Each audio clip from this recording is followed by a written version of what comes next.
Imana yacu ahabwa icyubahiro. Nitwa Vincent, NGENDAKUMANA. Ndashimira Imana yuko yanteye iteka kuva kera igihe yabitegura ntabizi,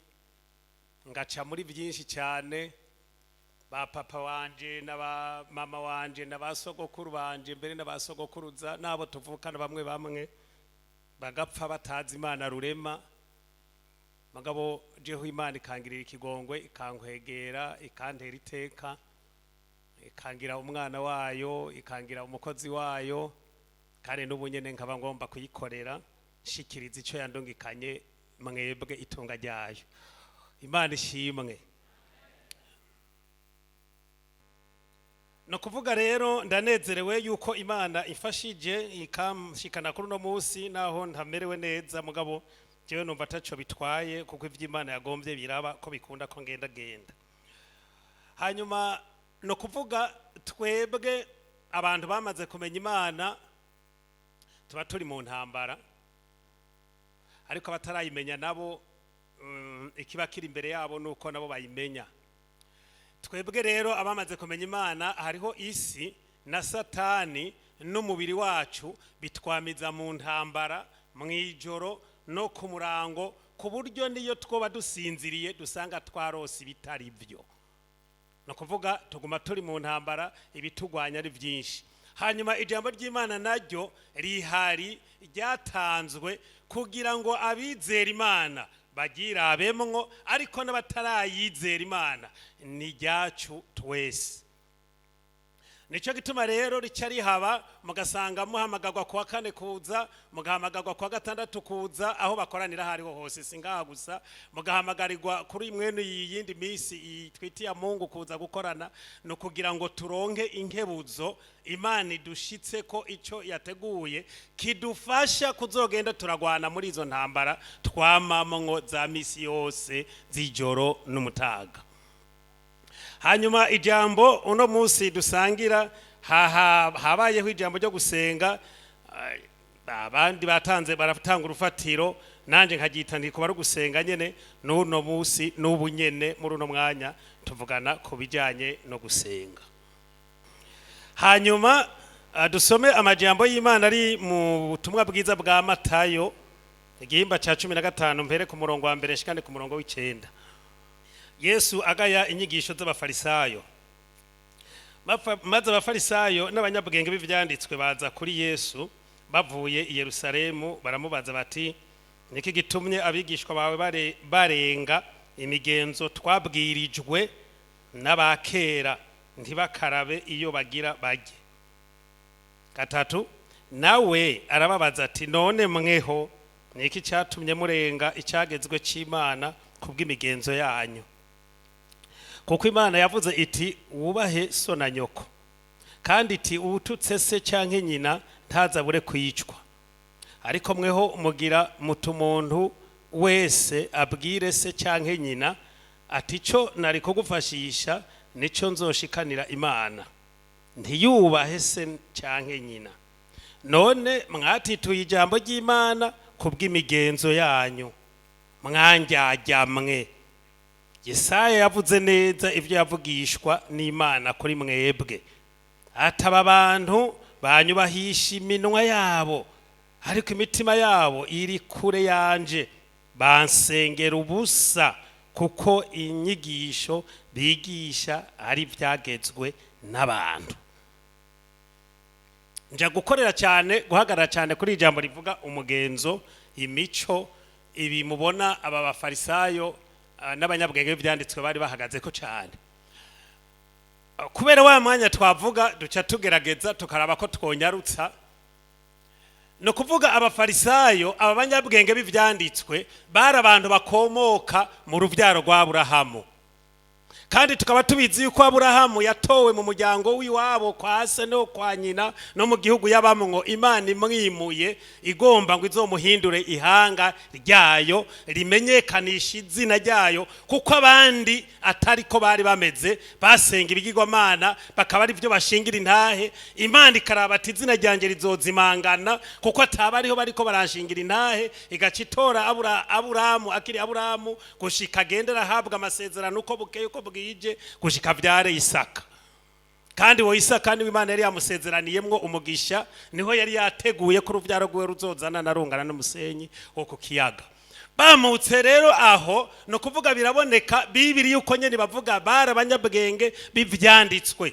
bari abantu baguma batunye kuvyagezwe bari abantu baguma basesa cyane muzobabona hajya no mu butumwa bwiza bwa Yohana ko Imana yabavuze ko mu gice cya 5 ati mwebwe mwishinga gusesa mu byanditswe kuko mwibaza ngo niho hari ubugingo mukareka kuza kuri jewe ni Yesu yekarabivuga mukareka kuza kuri jewe kandi ari je mbaha ubugingo hanyuma murabona ko bagomba gutsindisha umwami Yesu ari mu gihugu cy'Igenezareti ariho ari abantu bose ngo baraza bumvise ko ari hari barabimenya hanyuma baraza ngo barakorana Bibiri ivuga uko nyene wa hejuru niho ndabisomye ibyo Genezareti 14:34 niho bisanga hanyuma ngo abantu bose bafise abantu bagwaye baraza gukoranira ahari bamwinginga bati utugirire ikigongo twemerere dukore ku buyonga bw'impuzu zawe impuzu yawe no kuvuga bari bavyizeye kukoze ku buyonga bw'impuzu ya Yesu kwa Cakira hanyuma muri kijya gihe Bibiliya ntiyerekana ngo hari sangapi mugabo abigishwa biwe nabo birashoboka ko bari bashonje byama byabaye umuhisi Jean Marie wa Mutama Amisi niwe yatubwiye ati hari gihe umuntu arya kuko ashonje hari n'igihe umuntu afungura kubera ari mu gakuku atanabishaka akaca byita gufungura gusa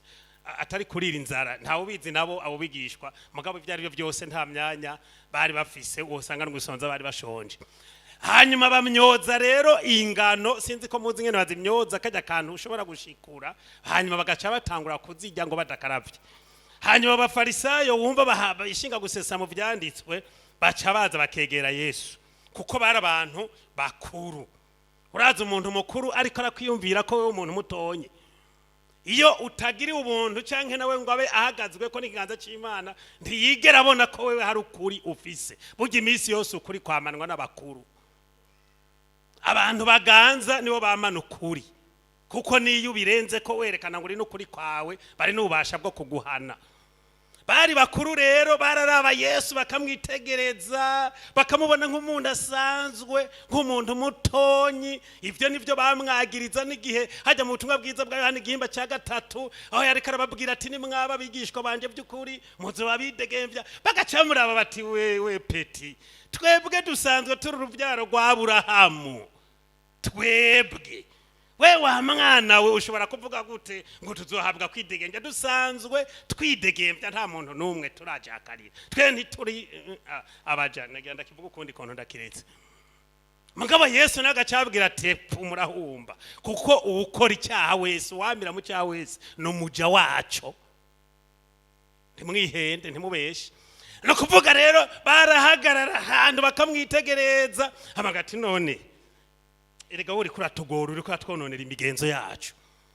uri kuratwononera imico twabwirijwe n'abasogokuru kuko twebwe batwigishije yuko umuntu ingene agomba gufungura arabanza gakaraba mbere bimwe muhora mubibona namwe hari n'abatarinda gukaraba bafise amasaha yo kwifyikinyura batarinda kugera mu masaha yo gufungura babiharura ati bibakangahe aho baje gukora mu mazi umuntu akoza mu matwi umuntu akoza mu mazuru umuntu agahanagura ku birenge ivyo bakabiharurira inshuro bizomara ku munsi namba ari 3 namba ari 5 bati rero uko niko kugororoka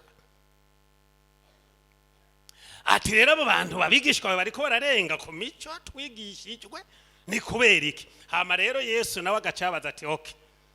namba ari ivyo bagize neka namwe ndababaze mweho ni kubera iki mwatituye ijambo ry'Imana kubera iyo mico yanyu nyene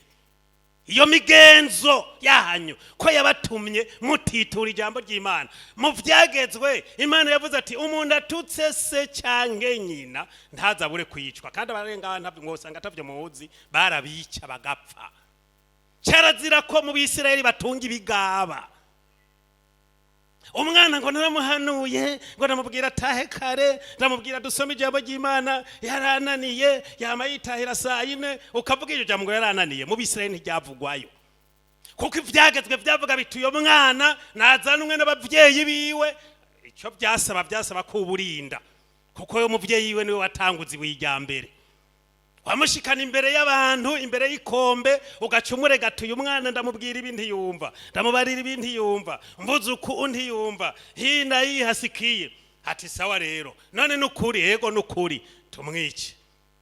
hanyuma rero wewe wamuzanye ugacutori w'ijyambere mwibaza ngo byahereye kuri ujya mugore oya niko byari bimeze akaba ari we uritangura ubabaza utababaza ni we wugurura umwango hanyuma bagaca bamujako uca wumva amabuyi arahonda n'igufa aramena hama bagakwega ikintu gihondaguye n'amabuyi baja guta inyuma yaho nta kigaba kuko bavuga ngo niko gukura ikibi muri bo hanyuma rero Yesu nibyo ariko arababwira ati niko ijambo ry'Imana rivuga kututse se wiwe canke nyina wiwe ntazabure kwicwa ariko namwe mugaca mugenda mu kubigisha kuko murondera n'ibyo muca murya ko kuri bijya bintu babazanye bategenda ubwire mama we naho yo baremvye ubwire papa we naho yo yaraye ubusa ati muze icyo jewe nari kugufashisha kugira ngo hembuke nkava ndakijana nje kugishikanira Imana kuko niyishonje niyiremvye nkihabirara ubusa siko muri make umenga nuko buvuze Imana niyishonje wewe rero umuvyeyi wanje nta ngorane ati byo mukabikora mukavyigisha abantu mwatituye ijambo ry'Imana kubw'imigenzo yanyu ati byo Yesaya yavugishijwe kuri mwebwe kandi ibyo bisanga muri Yesaya nyarajya mu gihimba ca 29 ku murongo wa mbere niho ubisanga hanyuma akababwira ati ibyo Yesaya yavugishwa kuri mwebwe wavugishwa n'Imana yavugishijwe byo kuko yavuze ati aba bantu urabona ingene Imana yamutumye ati baraza bakegera n'imibiri bakaza urumva n'imibiri yabo bakegera n'iminwa yabo bakegera bakanyubahisha iminwa bakavuga n'iminwa n'imigenzo yabo ati mugabe imitima nayo yabo iri kure none turabona rero yuko Yesu yajeje guca urubanza avuga ati abo bansengera ubusa kuko urumva naho bokorana ari benshi bakagomba bakaba mwaba inshuro 230 na 50 mugabo bakurikiza imico ibyo byagezwe by'Imana barabiretse urumva basengera ubusa ndi namakenga ko muzosanga ari cyo gihe cyagihe Imana hamwe Yesu avuga ati benshi bazoza kuri wa munsi mu mwanya muja kumva serukiraho mpereza ndimubwira ngo ndacyari mu ntango ati benshi bazoza kuri wa munsi bambwire bati mwami mbega ntitwasenda abadayimoni mu izina ryawe mbega ntitwakiza abagwaye mu izina ryawe mbega ntitwanywera ntitwarira ku meza yawe baba ari mwe nabo nyene rega ati nanje niho nzoca ndabajinjibura ndababwire yuko atanaho nigeze mbamenya zababwira ati nimumvireho mwankora biziramwe kuko nta naho tuhuriye ntaho nababonye bari mwe nabo ndi namakenga ko muzosanga ari mwe nabo basenga bakurikije iby'imigenzo ndabivangatiranye rero muri uko guheza uko gusenga ndakuvuge mwumfatiye ku bafarisayo mvuge n'ibyo mubona ubu ingene abantu bakurikiza imico ikindi gihe narabivuze ndabivuga umuyaga nkuba wacitse nabari habavyibuka nari mu ijambo ryo gusenga nza numva dusohotse hamwe avuga ngo ntavyo twumvise ngo mbega ijwi ryawe ko twari turizi ko litashitseyo namba baje none munsi nabwira uko nababari mbega iryo nari mfise mu mwaka uheze n'iryo noba mfise nk'ubu aho mwagiye ngaho ngo barane wibaza ngo niko bizokwama hari gihe ritazoshikayo nguramaze umwaka urarabesha bongo ni ukumaze sinarindi ngaha sinze ko atari ryo jambo bababwiye jewe aho noba ndi hose n'iryo novuga ngahimbaza Imana gusa kuko izozura n'abapfuye naho ibisigaye byose ni bure. Ijwi ryanje rero mbega mu minsi iza ntirizoba rigeze aha gusa, rizoba ryanakwarotse rwose rije kure. Sinzi ko mutarumva bamwe bavuga bati ntigomba ko tuzoza turavuga ibyo dusubiramwo turemeye gukukuruka. Ntimurabyumva ivyo, urakukuruka. Hanyuma rero icyo gende ko ndabivuga, muzosanga hariho abantu b'imico n'imigenzo wasanze muri Emmanuel basenga bahumirije, ku buryo uzasanga umuntu atangara iyo abonye hari usenga ari maso. Uzumva abantu bari kwayo bazanye ngo nakango mugabo ngo yasenze ngo akanura. Urumva imico yawe yo wasanze basenga uko wasanze nuko wabonye bahumiriza, kandi usamaye neza wacugira ngo niho harimo kugororoka naho pi. Wasanze abantu ubunye rero abantu bariko barinjira mu kuvugishwa n'imico y'abantu, ku buryo umuntu afata mwikaya akabyandika, sinzi aho bavyigira, nzohatohoza nanje nje kuraba. Ugasanga umuntu ari karabro araho mu nzira ngo urashaka babarayitayara ngo uraranerisiriri. Urumva akagendera byiga kuko nkeka ari byasanze bihari, hanyuma hirya yeje ukazebaza ngo ni mpwemu yera ari karamuvugisha ariko aratoba ibyatoba kubw'imico y'abantu. Ijambo ry'Imana rikaje impande aho umuntu kwiyumvira ati umuntu agororoka gute, ibi byaha bitugwanyijwe n'umurango twobinesha gute. Abantu bariko binjira mu bintu by'imico. Uzosanga abantu bakoraniye bariko barasenga hadukamwe umuntu ati murabizi rero iki Imana iza kubabwira. Umva turakoranya ni nka 2:00 sinzi amasaha twasezeranye. Iki Imana iza kubabwira ntihagire ugijana atakivuze. Ibyo bihora bitera abantu kuvuga ibinyoma. Hari abantu babesha bagacavuga ibyo batabariwe n'Imana. Ukaza wumva umuntu nga 2:00 cyangwa 3:00 turi mu masengesho ngo waradutse namba ari umupapa namba ari umama uti abantu bose rucatumyora amaso. Ati jewe rero Imana yanyu ndabakunda mwese. Twese rucako nta urinda kubwira ngo koma amashi kwera. Nganda ubwa ati koma amashi oya. Umuntu wese naho yo bagwaye ibiganza arandaza bukebuke. Kuko Imana iradukunda. Si 3:00 yo mu gatondo. Hanyuma urindira nitwashikana nka 5:00 6:00 uze wumva uwundi nguyo ati ati mwese muri bihumane no bahonya.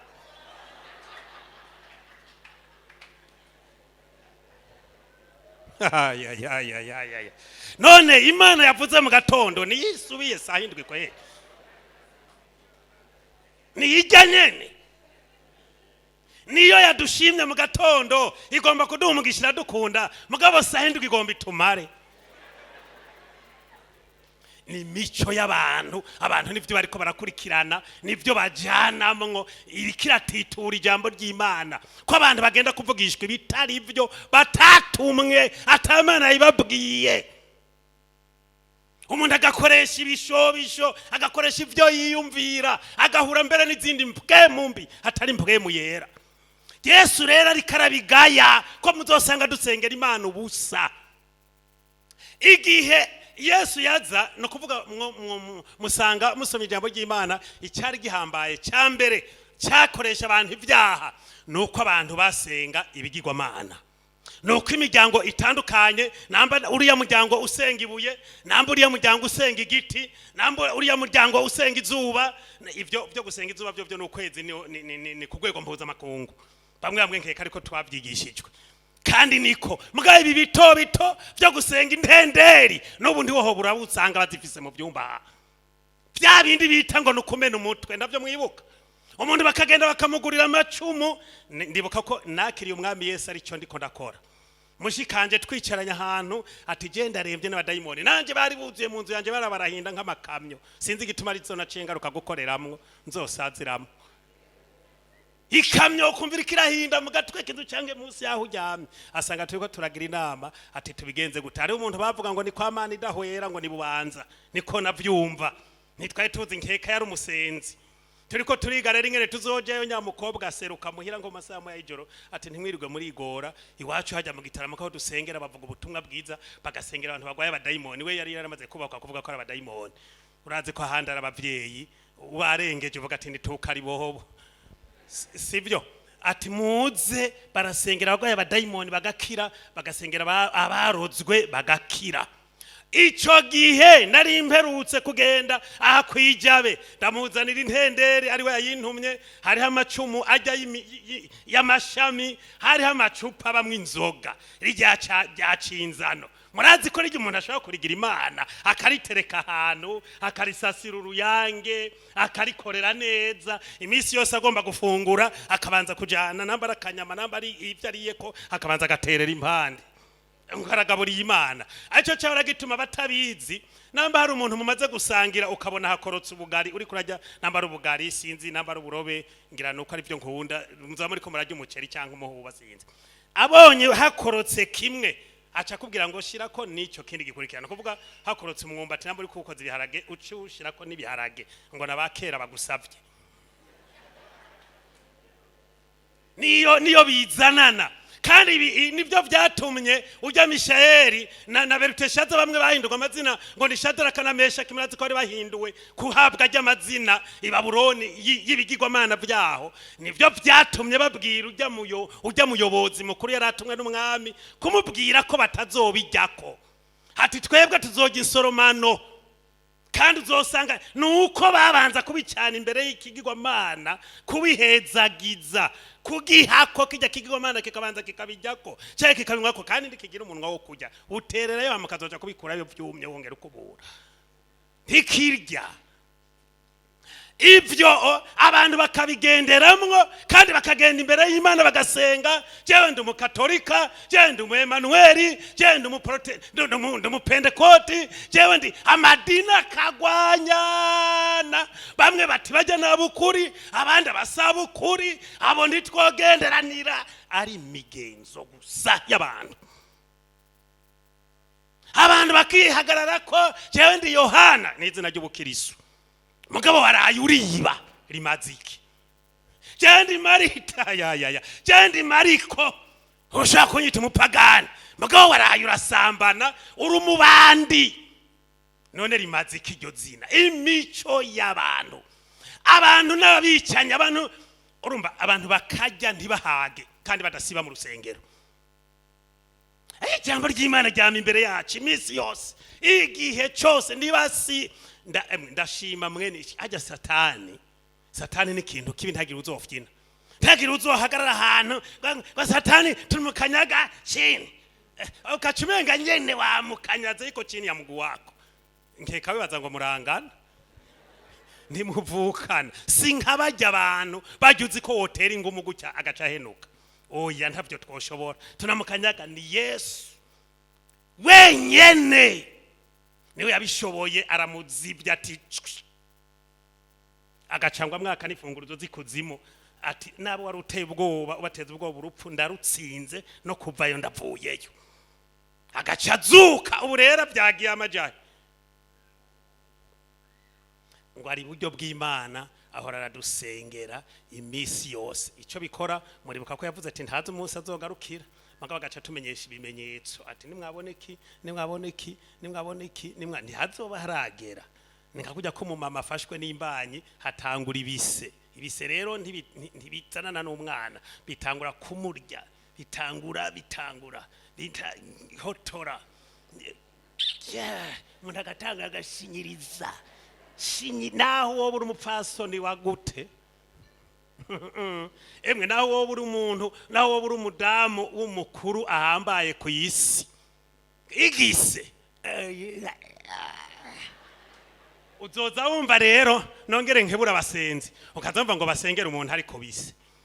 ariko gamana jewe ndiyumvira iyo mico ihiba urasengera umuntu agwaye abadayimoni usengera umuntu afise izindi ngorane mugabe igise ni ngombwa kibabaza umuntu oya ndi wosengera umuntu ku buryo yoryama hanyuma yikangurura uyo ariko rurarira uzoba uzi gusenga uzoza umbarire ntibikunda ati rero nimwabona ibyo bibaye kuzoba ari nk'itanguriro ryo kuramukwa umwana w'umuntu ntazoba haragera kwaza ariko muzomenye ko ari hafi ku irembo abantu bagendana inzigo umuntu akazoyigenda nuno munsi nejo nahigejo akamana inama mbi mu mutima wiwe kandi adasiba mu rusengero navanye mu ruziba ejo nari mu ruziba n'abantu b'abadamu babiri barateba baratubwoko ntabona amenye muganda ati bandabavugisha bariko baza bavuga ngo abadamu umwe muri bo n'umugore ngo umugabo we n'umupastori hama bagaca akorana n'ubundi yari imbere yanje ko ndari hagati y'abo bawiri nyuma mmoja mwingine imbere hanyuma bagaca bafatana n'ubundi ari imbere bakavuga uwundi umwe badandariza hamwe bariko baravuga ivyo bintu bavuze kuva tuva mu ruziba gushika twuruke bisi ngaha muri BWIRI wo kwimvira none abantu bari muri ijya modoka bumvise ati abantu b'abapastori abagore b'abapastori bari muri ayo mabwa ingene biriko baracokoranira mu isoko bamwe batugiye gusambana abandi batingiye gutanga gwanje mumvuga ninde babwiye ko mumerera kwa menyo munyica nimvire muri ijya modoka naramaramaye ndimvira ndateba ndinyegeza ntihagire umenya ko no bandi mu Kristo kuko niho twabitobeye wovuga ngo uri mu Kristo gute kandi abakristo abagore b'abapastori bariko bagenda bavuga ivyo babivugira mu matwi y'abantu batabizi b'abanyamahanga twagomba kubwira ubutumwa bwiza mugabo akagenda ngo jewe tuzohura ngo ama message ndayafise mu telefone niko yavuga ngo ndi nayo mu telefone ngo ntawe nzorinda kubaza ivyabaye ngo je nzokwerekana mu message yanyandikiye umuryano wuzuye mu bantu bazi ijambo ry'Imana hanyuma bakazinduka barasenga bakagorobeza barasenga bakagorobeza bakurikiza imico abantu b'abanyenzigo abantu bajya ntibahage abantu basenga ibigirwamana abantu babicanye abantu baterekurira abandi Yesu yavuze ati abo bantu basengera ubusa hanyuma rero mpeze mvuze aka kajambo kavuga gute mbega mwari mubizi ko dusenga uno munsi tugasozosenga ejo tugasenga n'ikindi gihe mugabo iyo dutera turiko tuja kumpera hariho igihe umuntu wese azoronka ingero ingana n'ivyo yakoze ivyo hari igihe muvyibagira ibigenda ko ndavuga ibi mwari muzi ko hari igihe bizohagarara ibi byo bandi mwumvise ejo cyangwa muzokumva n'irya yejo mwari muzi ko hari igihe mutazovyumva ariko umuntu wese akazoba ahagaze imbere y'Imana uko ameze ko woba uri umunyacyubahiro kuri jewe ndanagutinye ndakubahe ariko imbere y'intebe y'amateka gadi oya nizo biri hejuru yawe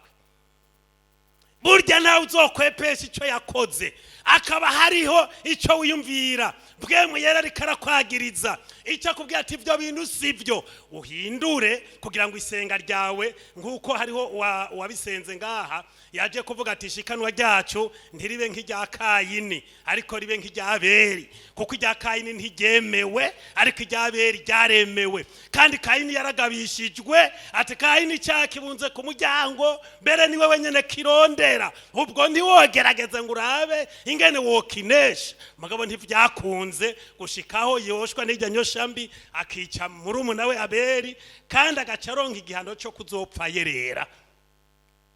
Nicho gituma ngo ndababwire amasengesho yacu bijya tuje imbere y'Imana gusenga Imana yovyumva mugabo muhigwe ntibitugayira amasengesho ko dusengera ubusa ko dutimyanya ko turara ku majoro erega igihambaye nuko duhindura imico nahandi bisigaye Imana yarabidusezeraniye ko ari inyongera Imana yavuze ko twitwararika ubwami bwayo no kugororoka kw'ibisigaye ari inyongera mperuka no kubivuga ningaha igihambaye rero suko tutararonka inyishu mugabo igihambaye nuko tuba dusenga ivy'Imana yumva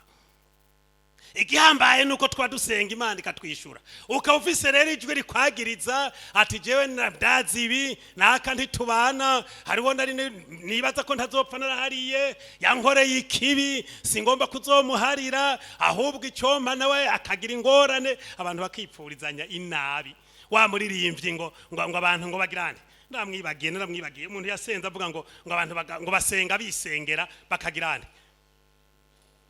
basenga bisengera bakagira bakipfuriza inabi abandi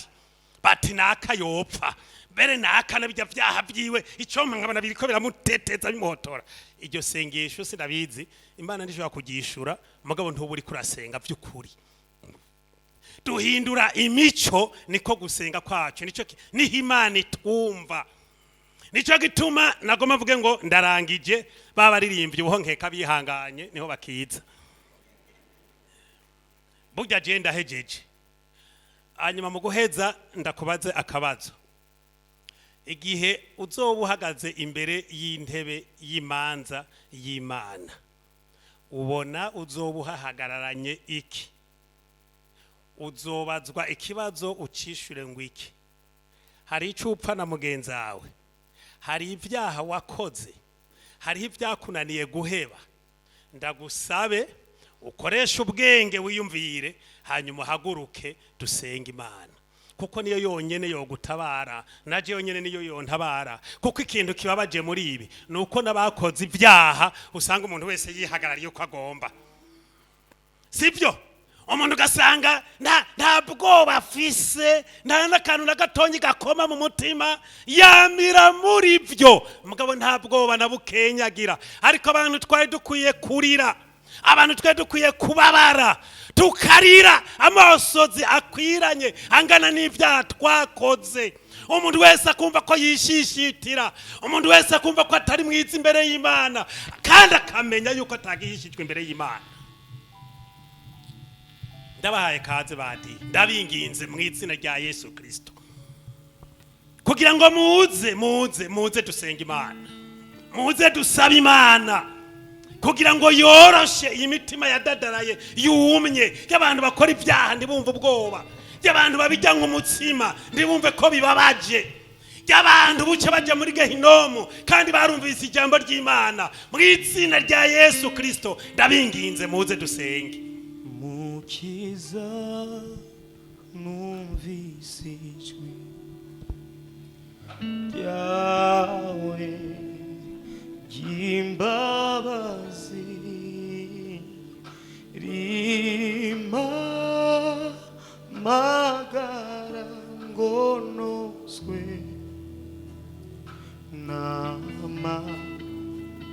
n'amaraso yawe. Uwo mutima wawe canke biwanje idadara imeze nk'amabuye atacigitinya, uwo dufasha, uwo yorosha ni Uhoraho, Imana yaremye isi n'ijuru wenyene. Amaraso wavuye anyoza ntunganye,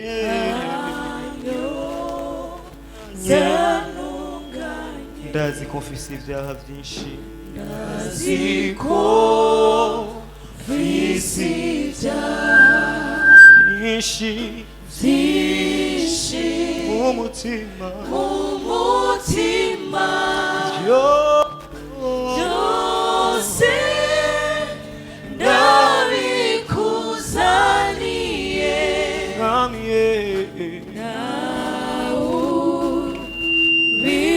kandura mu mutima. Bamwe mukiriko muraza dusabe, sabe bano batamba bishengero kugira ngo bakore igikorwa cyabo.